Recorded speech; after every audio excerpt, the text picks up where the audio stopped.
is Lupita Perez Lopez.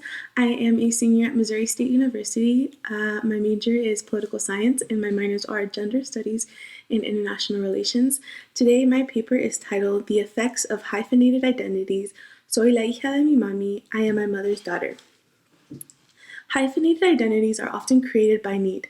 In the Latinx and immigrant community, they are often created due to forced migration.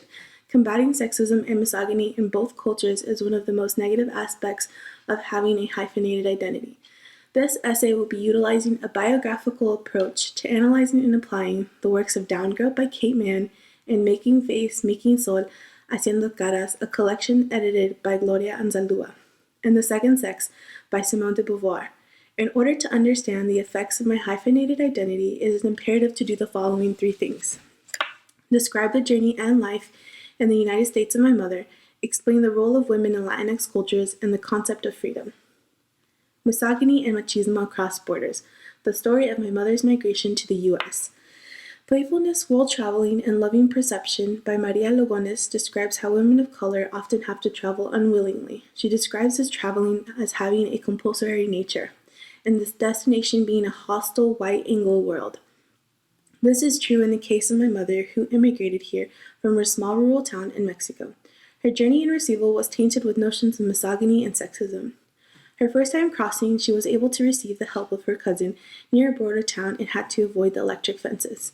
However, the second time was more difficult. She began her journey through the desert on foot with a group of majority men, with the exception of her and another woman. She described how frequently they stopped and laid on the ground when they heard Border Patrol yelling and the sound of helicopters circling around. The other woman in the group had asthma and was left behind a lot. My mother stayed behind with her and helped quicken her pace. The group refused to wait due to the risks ahead. When they reached their stopping point near the border, one of the men had a hand injury. Everyone stopped and offered to help him. The following day, the group crossed and was split up in trunks of cars. The trunk had 2 breathing holes on the bottom, and there were multiple people stacked in the trunk. However many they could fit, they did. She made it to California, the state where my father was, and he refused to pick her up from the meetup spot in Los Angeles. The main male, El Coyote, who helped her cross, ended up driving her to the town where he was. My mother had to trust that the man would take her to where my father was staying, and she was relieved once they arrived. My mother recalled taking a shower for the first time in a couple of days and scrubbing her body endlessly. My mother arrived in a white hostile world and environment, but first she was received by the male and hostile world that was controlled by my father. When I asked my mother why she decided to immigrate to the United States, the reasons she gave described someone who did not want to leave her country, but had to. She had to because of the lack of economic means in her town. She had to in order to follow my father, the man she loved. She had to because she had no choice. This is the compulsory nature that Lugones describes.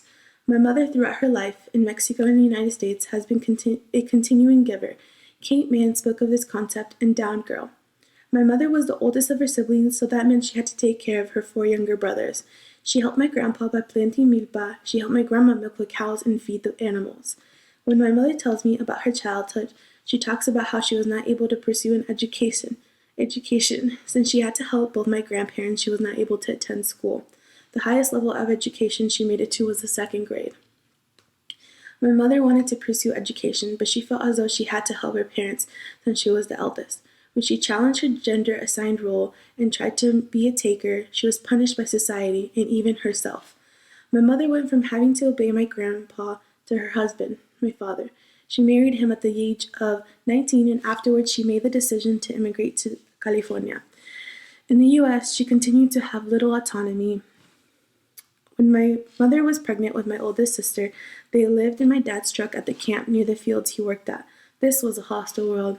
The campesinos, farmers, lived in these camps with their families. My mother used to cook a simple caldo soup for everyone.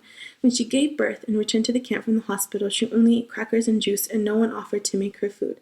In Mexican culture, there are a lot of superstition and rules of what a woman who recently gave birth can and cannot eat that usually stem from folklore. My mother always gave love and care to others, without ever receiving anything in return. This type of relationship continued with others while my mother was with my father. She almost became the giving tree with no one by her side and completely drained. This will be discussed next. Marriage and motherhood in the Latinx community.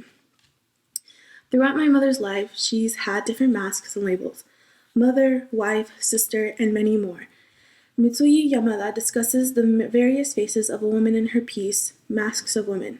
Yamada describes these faces as being a daruma, a doll representative of perseverance and strength. My mother has all these masks and has been unable to live freely and uses the labels as an escape from herself.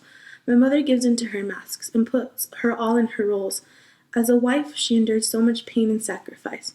My father physically and emotionally abused her. He was jealous and sought to control her entire life. To this day, I still have a lot of wicked and vivid memories of this. My mother always dressed conservatively and never wore anything revealing. She was afraid of the consequences. My mother's sexuality was always contained and deemed bad. In Latinx cultures, one of the worst things you can be viewed as is a slut and promiscuous. My mother endured a lot before she separated from my father. She tried everything and also listened to his wants. She tried to love him and endure all the pain to keep our family together. She always smiled at the world and put on a happy face. I was too young to process anything. From birth to now, I have always recognized the strength of the women around me, but watched how the world perceived them as other. Women are seen as inferior in our society, but in the Latinx community, they are seen as completely unequal to men. My mother endured a lot of pain and sacrificed a lot when she was with my father because she was afraid of losing her children, my two sisters and I. My father would threaten to take her papers away and have her deported. He threatened to take the little autonomy she had. My father thrived under machismo and the Latinx culture. Latinx women are especially vulnerable towards domestic violence because of this. According to the National Latina Network, quote, 1 in 3 Latinas have experienced domestic violence. While these rates are similar to the other racial groups, there is an immigration paradox that exists. The paradox states, quote again, that there are lower rates of victimization for immigrants than non-immigrants, unquote. Immigrant women are afraid of reporting this because of the fear of being detained and separated from their family. Under machismo, men look down upon women and expect them to follow their every command. Women in the Latinx community rarely ever question this because this is how it has always been in their families. The Second Sex by Simone de Beauvoir touches on this concept. Quote, at the moment that women are beginning to share in the making of this world, the world still belongs to men. Men have no doubt about this, and women barely doubt it. End quote. When a woman fights back against a man, they are often ostracized. This is what happened to my mother. Intergenerational trauma and the concept of freedom. Growing up, I was always surrounded by strong women. I am a product of the strength of my mother and sisters.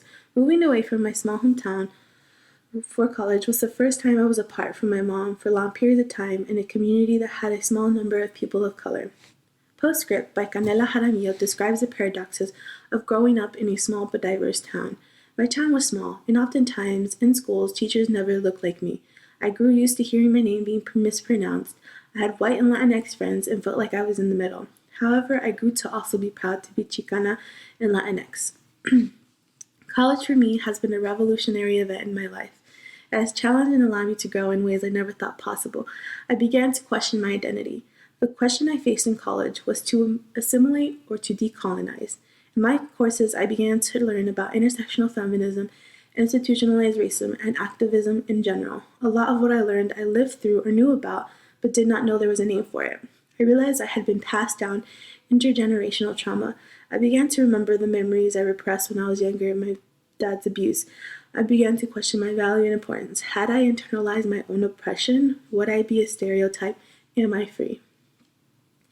I once told an attorney who I thought would understand me that I wanted to be an immigration and civil rights attorney. They told me to broaden my horizons and to not be a stereotype. This has stayed with me since then. Am I free? Do I want to be an attorney because my mom wants me to be one? Does wanting to help communities of color make me a stereotype? What is freedom?